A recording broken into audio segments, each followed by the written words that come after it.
यह कहानी शुरू होती है एक खूबसूरत सपने से। एक सपना जो हर लड़का और लड़की देखते हैं।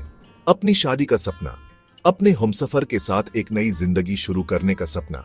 राजा रघुवंशी एक नौजवान जिसके दिल में भी ऐसे ही कुछ अरमान थे। उसने सोनम से शादी की। धूमधाम से हुई ये शादी जश्न का माहौल था। हर तरफ शहनाइयों की गूंज थी, रिश्तेदारों की चहल पहल थी। राजा के चेहरे पर एक अलग ही चमक थी। आखिरकार उसे उसका प्यार, उसकी जीवन साथी मिल गई थी, या कम से कम वो यही सोच रहा था। यूस क्या पता था कि जिन हाथों में वो अपना हाथ दे रहा है, वो उन्हीं हाथों से उसकी जिंदगी की लकीरें मिटाने की साजिश रच चुके हैं। शादी की रस्में पूरी हुई। नई नवेली दुल्हन सोनम अपने नए घर आई। सब कुछ एक फिल्म की तरह लग रहा था। एक परफेक्ट लव स्टोरी। राजा अपने प्यार को जताने का कोई मौका नहीं छोड़ रहा था। उसने सोनम के लिए एक सरप्राइज प्लान किया। एक ऐसी जगह का सफर जहां पहुंचने का सपना हर कपल देखता है। मेघालय, बादलों का घर। राजा ने सोचा इन हसीन वादियों में वो अपनी नई जिंदगी की शुरुआत करेगा। सोनम भी खुश दिख रही थी। उसकी मुस्कुराहट, उसकी आंखों की चमक, सब कुछ राजा को यह यकीन दिला रहा था कि वो दुनिया का सबसे खुशनसीब इंसान है। पर अफसोस, यह सब एक धोखा था, एक सोची समझी चाल। हनीमून का प्लान फाइनल हो गया। टिकट्स बुक हो गए, होटल रिजर्व हो गया। राजा और सोनम दोनों मेघालय के लिए निकाल पड़े। फ्लाइट में, ट्रेन में, हर जगह राजा अपनी नई दुल्हन का ख्याल रख रहा था। उससे खुश रखने की हर मुमकिन कोशिश कर रहा था। सोनम के चेहरे पर भी एक मुस्कान थी, लेकिन उस मुस्कान के पीछे क्या छुपा था, यह राजा नहीं जानता था। वो तो बस अपने आने वाले कल के सपने बुन रहा था। इन हसीन वादियों में वो सोनम के साथ अपनी जिंदगी के सबसे यादगार पल बिताना चाहता था। यूस क्या खबर थी कि यह सफर उसकी जिंदगी का आखिरी सफर साबित होने वाला था। मेघालय पहुंचकर उनकी खुशी का ठिकाना नहीं रहा। चारों तरफ हरियाली, ऊंचे ऊंचे पहाड़ और बादलों की चादर। माहौल बेहद रोमांटिक था। राजा ने सोनम का हाथ थामा और उसे वादा किया कि वो उसे हमेशा ऐसे ही खुश रखेगा। सोनम बस मुस्कुरा दी। शायद उस वक्त भी उसके दिमाग में कुछ और ही चल रहा था। वो इन वादियों की खूबसूरती नहीं, बल्कि उस साजिश के अगले कदम के बारे में सोच रही थी, जिसका मकसद राजा को हमेशा के लिए उसकी जिंदगी से दूर करना था। प्यार के इस नाटक का पर्दा जल्द ही गिरने वाला था, और जब पर्दा उठता तो मंजर बेहद खौफनाक होता। हर कहानी के दो पहलू होते हैं, एक वो जो दिखता है और एक वो जो सच होता है। राजा को सिर्फ वो पहलू दिख रहा था जिसमें सोनम एक प्यार करने वाली मासूम बीवी थी, लेकिन सच्चाई इससे बिल्कुल अलग थी। सोनम का एक अतीत था, एक ऐसा अतीत जिसके बारे में राजा को कोई खबर नहीं थी। सोनम का अतीत जुदा था राज से। राज सोनम का पुराना आशिक। दोनों एक दूसरे से प्यार करते थे, या शायद ये प्यार का एक और धोखा था। उनकी कहानी शादी की मंजिल तक नहीं पहुंच सकी, पर दिल से वो अलग नहीं हुए थे। सोनम ने राजा से शादी तो कर ली, लेकिन उसका दिल अभी भी राज के लिए ही धड़कता था। यह सिर्फ एक अधूरी प्रेम कहानी नहीं थी, ये एक खतरनाक साजिश की बुनियाद थी। सोनम और राज दोनों ने मिलकर एक प्लान बनाया, एक ऐसा प्लान जिसे सुनकर किसी की भी रूह कांप जाए। उन्होंने फैसला किया कि वो राजा को रास्ते से हटा देंगे, हमेशा के लिए। क्यों? शायद इसलिए कि सोनम राजा के साथ अपनी जिंदगी नहीं बिताना चाहती थी, या शायद इसलिए कि उनकी नजर राजा की दौलत पर थी। वजह चाहे जो भी रही हो, उनका इरादा बेहद खौफनाक था। हनीमून का प्लान भी इसी साजिश का एक हिस्सा था। मेघालय की सुनसान वादियां उनके घिनौने प्लान को अंजाम देने के लिए सबसे सही जगह थी। सोनम ने राजा से शादी ही इसलिए की थी ताकि वो उसके करीब आ सके, उसका भरोसा जीत सके, और फिर सही मौका देखकर उस पर वार कर सके। वो हर दिन हर पल बस नाटक कर रही थी, प्यार का नाटक, खुशी का नाटक, अपनेपन का नाटक। राजा इस नाटक को समझ नहीं पाया। वो तो सोनम की हर मुस्कुराहट को सच मान बैठा था। यूं से लगता था कि सोनम भी उसे उतना ही प्यार करती है जितना वो उसे करता है, पर उसे क्या पता था कि उसकी पत्नी ही उसकी मौत की सबसे बड़ी साजिश करता थी। वो जिसकी हिफाजत की कसमें खा रहा था, वही उसकी जान की दुश्मन बन बैठी थी। मेघालय में जब राजा सोनम के साथ हसीन पल बिता रहा था, ठीक उसी वक्त सोनम छुपके फोन पर राज से बात करती थी। वो यूस हर पल की खबर दे रही थी, हम यहाँ पहुंच गए हैं, राजा अभी सो रहा है, कल हम जंगल घूमने जाएंगे, हर एक डिटेल, हर एक इंफॉर्मेशन राज तक पहुंच रही थी।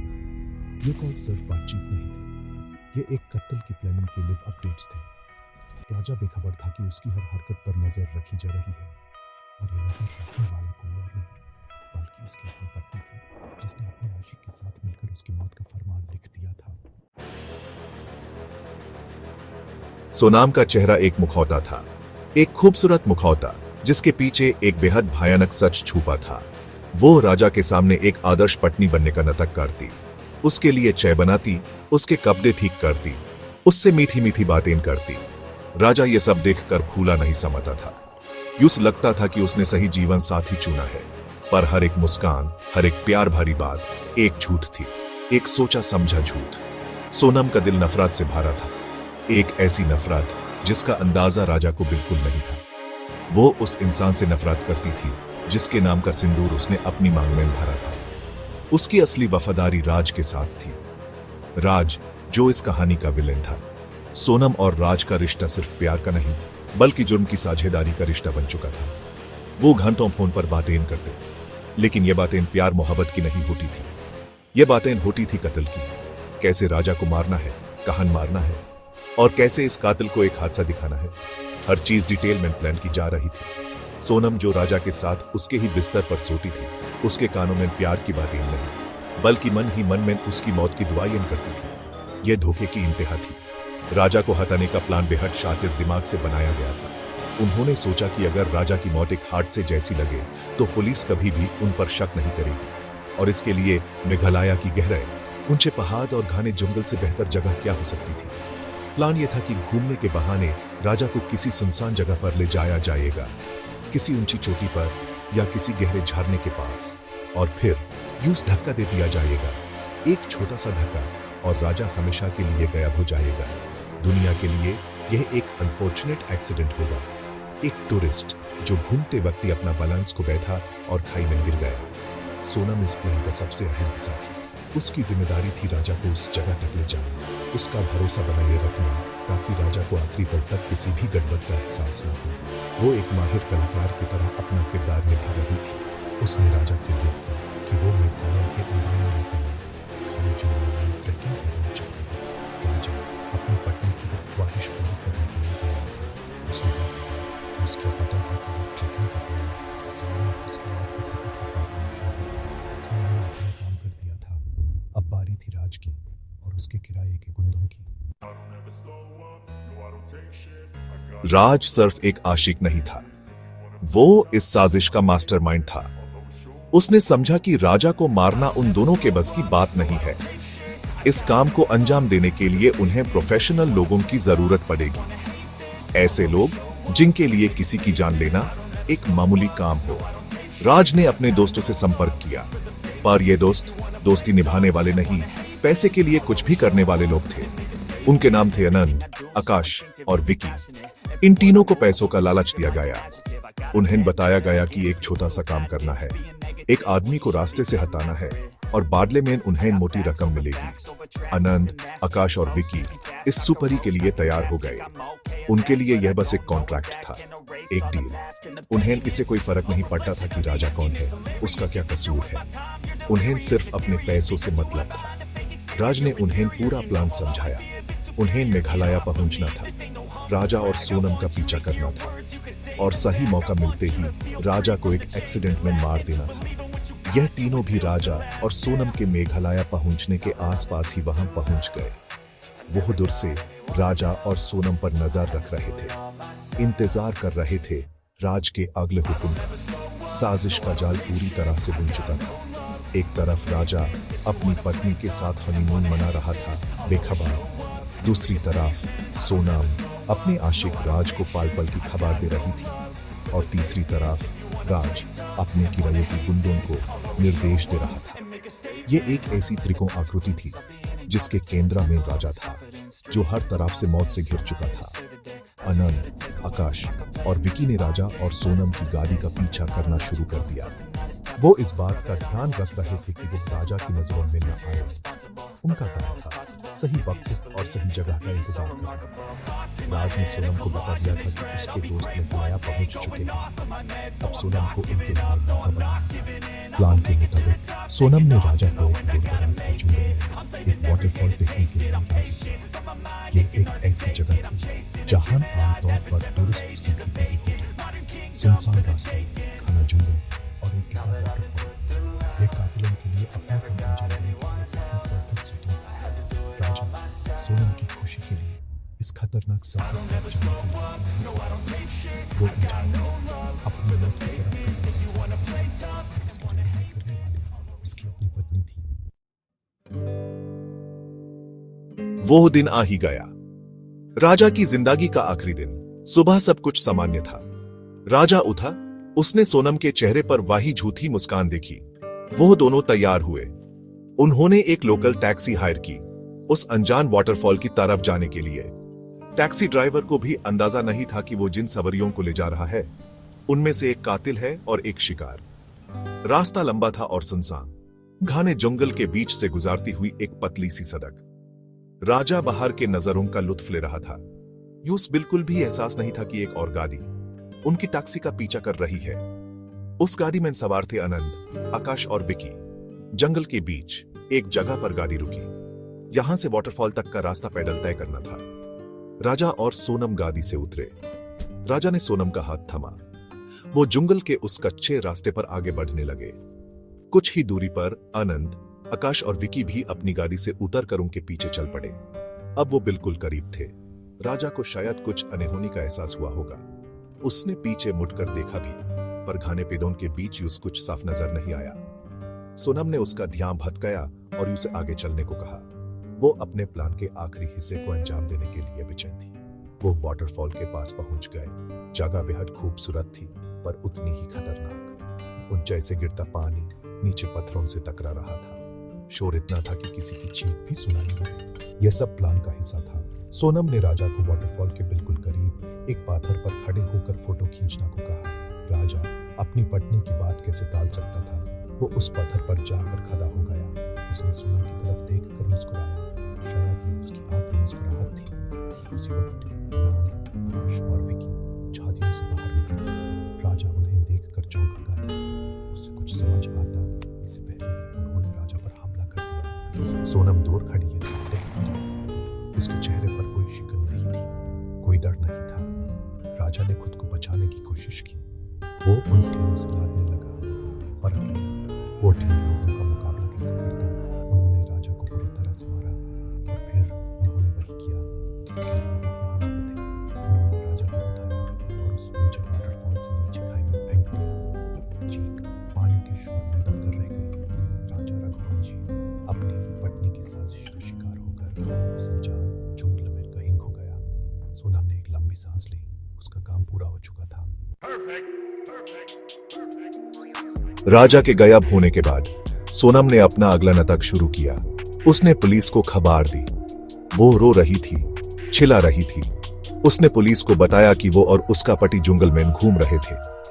अचानक राजा का पैर फिसल गया और वो खाई में गिर गया। एक दुखी रोती बिलखती पत्नी जिसका पति उसके सामने हादसे का शिकार हो गया हो।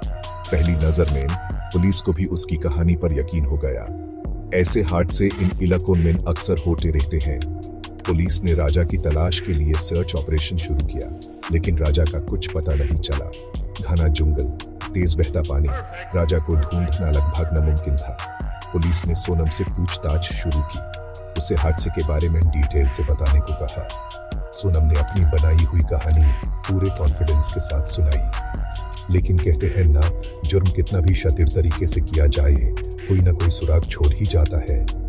इन्वेस्टिगेशन ऑफिसर को सोनम के बर्ताव में कुछ अजीब लगा। उसके चेहरे पर दुख तो था, लेकिन उसकी आंखों में वो डर नहीं था जो एक ऐसी स्थिति में किसी के भी चेहरे पर होना चाहिए। उसका बार बार अपने फोन को चेक करना पुलिस को थोड़ा खुलाने लगा। उन्होंने सोचा शायद ये सिर्फ शक का असर है, लेकिन उनके दिमाग में शक का एक बीज हो चुका था। जैसे जैसे दिन बीतने लगे, राजा के परिवार वाले भी मेघालय पहुंच गए। वो अपने बेटे के लिए परेशान थे। उन्होंने भी सोनम से बात की। सोनम ने उनकी भी वही सुना की बातों पर यकीन नहीं कर पाता। उन्हें सोनम और राजा के रिश्ते की सच्चाई पता थी। वो जानते थे कि सोनम इस शादी से खुश नहीं थी। उन्होंने पुलिस को इस बारे में बताया। उन्होंने पुलिस से अपील की कि इस मामले की जांच सिर्फ एक हादसे के तौर पर न की जाए। अब पुलिस का शक और भी गहरा हो गया। उन्होंने फैसला किया कि वो इस केस की तह तक जाएंगे। पुलिस ने अपनी इन्वेस्टिगेशन का दायरा बढ़ाया। गाड़ी सबसे पहले उस टैक्सी ड्राइवर को ढूंढा जिसने राजा और सोनम को जंगल तक छोड़ा था। टैक्सी ड्राइवर ने पुलिस को बताया कि उसने और गाड़ी को उनका पीछा करते हुए देखा था। यह एक बहुत बड़ा गुण था। सोनम ने अपनी कहानी में ऐसी किसी गाड़ी का जिक्र नहीं किया था। यह पहला झूठ था जो पकड़ा गया था। पुलिस को अब यकीन हो गया कि सोनम कुछ छुपा रही है। उन्होंने सोनम को बताए बिना उस पर नजर रखनी शुरू कर दी। उसके हर कदम पर, हर पल पर झूठ के पर्दे अब धीरे धीरे उठने लगे थे। पुलिस ने सबसे पहले सोनम का फोन रिकॉर्ड निकलवाया और जो सच सामने आया उसने सबको हैरान कर दिया। सोनम अपने पति के गायब होने के बाद लगातार एक ही नंबर पर बात कर रही थी। यह नंबर राज का था। पुलिस ने जब इस नंबर की डिटेल्स निकली तो सोनम के अतीत का पन्ना खुल गया। उन्हें पता चला कि राज सोनम का पुराना आशिक है। एक पत्नी जिसका पति लापता है, वो अपने पुराने आशिक से इतनी लंबी बातें क्यों कर रही थी? यह सवाल पुलिस के दिमाग में घूमने लगा। उन्होंने राज के फोन रिकॉर्ड्स भी निकालवाए और तब साजिश का पूरा जाल उनके सामने आ गया। राज के फोन रिकॉर्ड से पुलिस को 3 और नंबर्स मिले। ये नंबर्स आनंद, आकाश और विकी के थे।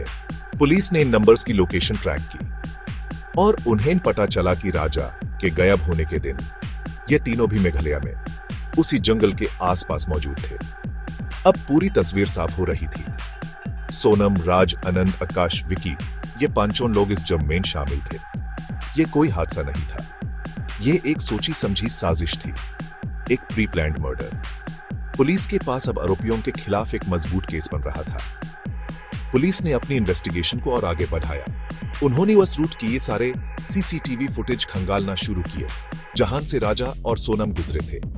कई घंटों की फुटेज देखने के बाद आखिरकार उन्हें वो सबूत मिल गया जिसकी उन्हें तलाश थी।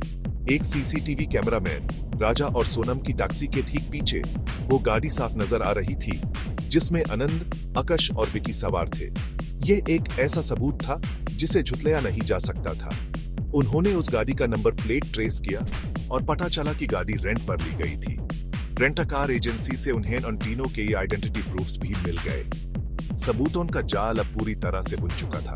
Phone call records, cell tower locations, CCTV footage, taxi driver का बयान और राजा के परिवार का शक। हर चीज एक ही तरफ इशारा कर रही थी। सोनम और उसके साथी ही राजा के कातिल हैं। पुलिस ने अब और देर नहीं की। उन्होंने एक टीम बनाई। एक टीम सोनम को गिरफ्तार करने के लिए और दूसरी टीम्स राज, आनंद, आकाश और विकी को पकड़ने के लिए जो अलग अलग शहरों में छुपे हुए थे। साजिश का पर्दाफाश हो चुका था। अब बारी थी मुलजिमों को उनके अंजाम तक पहुंचने की। पुलिस ने सबसे पहले सोनम को हिरासत में लिया। शुरू में वो अपना नाटक जारी रखी। वो रोती रही, खुद को बेगुनाह बताती रही। लेकिन जब पुलिस ने उसके सामने सबूतों का पहाड़ रख दिया तो उसकी हिम्मत टूट गई। जब उसके सामने उसके और राज के फोन कॉल रिकॉर्ड्स रखे गए, सीसीटीवी फुटेज दिखाई गई तो उसका चेहरा सेफ्ट बैठ गया। उसे समझ आ गया कि उसका खेल अब खत्म हो चुका है।